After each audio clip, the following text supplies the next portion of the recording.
guys, it's Kaz here, aka Cat's the Camera, and today I am doing the Plan With Me tag. I thought it was pretty apt because tomorrow I'm going to do a bullet journal flip through type of jam stitch thing. So there are 10 questions to this tag, and here are those questions. So question 1 is Payday, a book you would buy right now, cost doesn't matter. Now just in general, in books, I don't really have an answer for this because I am a tight ass. I don't buy stuff that's expensive, because so when it says cost doesn't matter, I'm like, it does though, I'm not spending that much money. But I have an answer. And if cost actually genuinely doesn't matter, I will force Nora Sakovic to write a new book, because this is my favourite series and she hasn't wrote anything else unless it's under some sort of different pen name. But I would give her loads of money and say, please write some more because I love this series. And that is a valid answer. Question 2 is pay a bill. A book you would get rid of right now. Again, this question, I feel like I'm moulding these questions to fit myself, but I'm allowed because it's my channel, so shush. This question, obviously get rid of a book right now. If I had a book like that, it would already have been got rid. I own some books I don't like, but I haven't got rid of them. But I feel like if I'm allowed to go back in a time machine, I would make it so Rick Riordan never wrote this series. I would get rid of the Kane Chronicles. I'm going to use some of that money from question 1 because cost doesn't matter. Build a time machine, go back in time and be like, Rick, mate, probably not the best idea. I'd stay away from the Egyptians if I were you. And then we wouldn't have this pretty mediocre series against all of his amazing other series, because it just makes this seem even worse because all the other ones are so good. So there. Get rid of that series from existence, not just from my house. Question 3 is doctor's appointment. A book that makes you feel better when you're down. If I'm down, what would make me feel better than knowing that my sister has achieved her dreams and published a book? Heirs of Power by Kay MacLeod. Not just a book, in fact. 2 books! And also, don't forget, I am doing a giveaway for these 2 books. The link will be in the bio. The bio? Description. Nobody says a link in the bio. I'm not on Instagram. The link will be in the description for the giveaway of these 2 books. And also this one is free on Amazon, the ebook, until Thursday. So if you're watching this before Thursday, snap this up, read it, love it so much that you have to pick up the next one, because you will. Question 4 is meeting. A book or series you felt obligated to read because of the hype. I don't listen to hype, but I feel like this counts. It's not that it's a hyped book on YouTube or BookTube or Goodreads or whatever. It's just a hyped book in general life. Alice's Adventures in Wonderland by Lewis Carroll. I didn't feel obligated to read it. I liked the idea of the story. I've liked loads of the adaptions.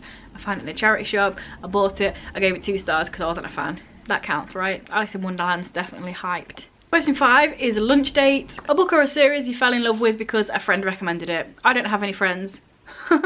I don't have any friends that read. But I do have a sister. I know I mentioned her maybe earlier on. And she gave me the Shadows of the Apter series to read. This is book 5 and I'm really enjoying it. So I feel like, yeah.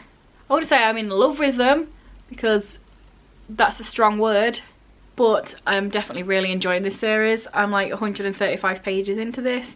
The Scarab Path, book 5. There's 10 books in this series. Obviously I'm enjoying it, otherwise I wouldn't be carrying it on. Question 6 is work/school week. A book that was hard to get through, and I'm going to mould this question again because that's the kind of guy I am.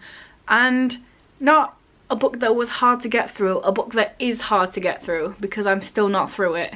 And that's The 5th Season by N.J. Jemisin. That is not what the name of the author is. N.J. Jemisin. N.K. Jemisin. I heard only good things about this series and then I picked it up, and then I'm 172 pages in this, but I had to put it down several months ago because I just... Every other chapter is in second person and I can't.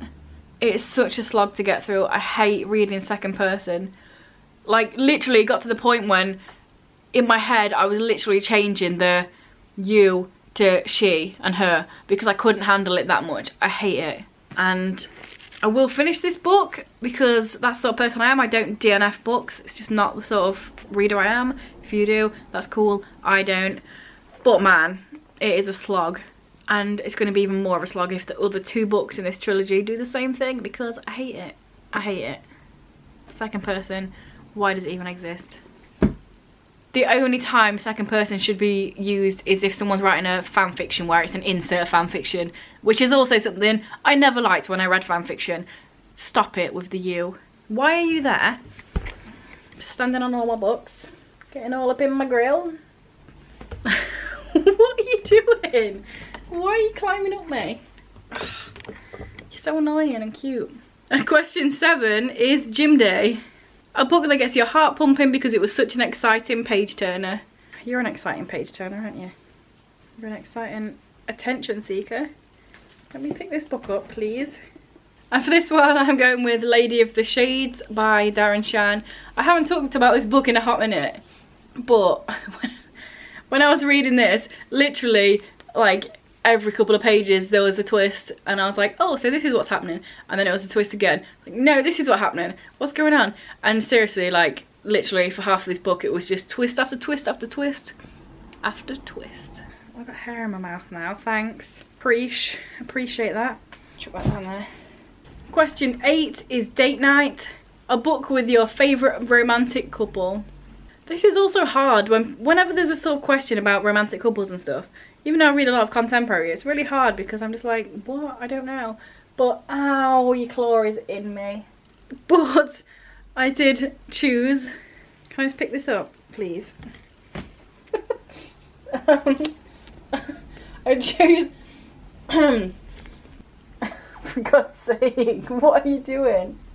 I chose Openly Straight by Bill Collinsberg. I do really love the couple in here, and it feels like an actual progression. They're friends, and then they like each other more, and then it's really confusing and stuff, especially because one of them has only ever liked girls and he's liking a boy, and it's just really good, and they're really cute together, and you should read it. Do you like it? I have to throw that on the floor. It's on the floor, and that's your fault. Question 9 is Vacation. Your fur's in my throat. A book or series you would want to binge if you had all the time in the world. I've already thrown the first book down there and I can't get it because of this, but the All for the Game series. I always want to binge read this. I would read it over and over again because it's my favourite. You best not be biting that. Because it's the best, this series. Obviously, binge read it every day, please. Thank you. And question 10 is To-Do List. A book that you keep meaning to read but haven't got to yet for some reason. That's probably the words of this question. I can't see the page anymore. I'm not necessarily going with one that I'm like really excited to read or think it's going to be the best thing ever. I'm going to go with one that I've literally haven't managed to read, and I've had on 2 TBRs in the past this year, and that is Mick and Michelle by Nina Rosing. I've had this on 2 TBRs this year and I just haven't got around to reading it, so I feel like it's the best representation of this question because I have genuinely been meaning to read it. So there we go, that was the Plan With Me book tag. No, it's called the Plan With Me tag. That was the Plan With Me tag. Apparently Pinky wanted to plan with me as well, didn't you? So cute and annoying. Are you just gonna stay in one spot for 1 second? So yeah, let me know down below any of your answers to these questions. I don't know who's done this tag, but if you haven't done it and you want to, then I'm tagging you. This is me officially tagging you. If this is your first video by me and you enjoy it, then please check out some of my others. And if you continue to enjoy them, then please subscribe, that'd be awesome. Anyway guys, I'll see you tomorrow with my bullet journal video. Bye.